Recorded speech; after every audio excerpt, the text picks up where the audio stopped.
Hi there, this is Dr. John Whitcomb doing Mitochondrial Primer Part 1 from beautiful Moon Beach Camp in northern Wisconsin. Mitochondria, do you know what they are? Well, you should. They decide when you die, and they decide when you live and when you get Alzheimer's. So they're pretty important organelles. They are your energy factories. You are about 10% mitochondria. Different cells have different numbers. For example, muscle cells have about 200. Brain cells, about 5,000. Heart cells, they're working hard. They have about 5,000. But the champ is actually the female egg that has roughly 100,000. And they're actually laying dormant until the sperm arrives. Now, a sperm only has maybe a dozen or so, and all of its mitochondria get killed off. So that mitochondria only come from your mother. Therefore, we can trace your maternal lineage, which is how we can prove where humans came from. And we can show you we all came out of Africa about 90,000 years ago and probably evolved somewhere in Ethiopia, because that's where the greatest biodiversity in mitochondrial genetics comes from.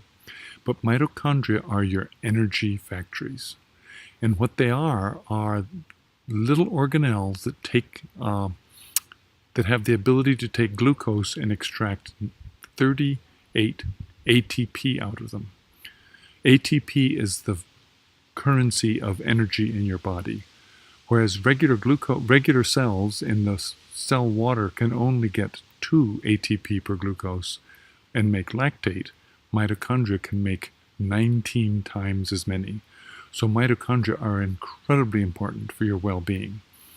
And probably the conjecture is that about 2 billion years ago, a little bacteria that had learned to make energy off of a membrane folding and having different enzymes on different sides of the membrane took up residence in a bigger bacteria. And the bigger bacteria said, you can stay because you're making energy that I can use.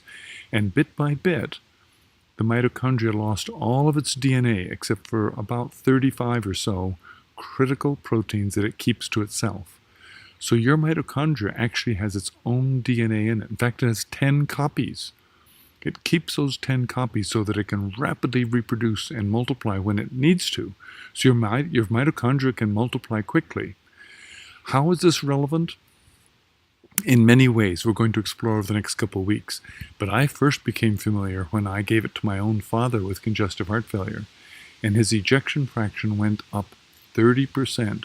He went from an ejection fraction of 22% to a total of 30%. He went from barely living on a Barco lounger to being able to walk again across the room and go back to his workshop. Mitochondria are incredibly important.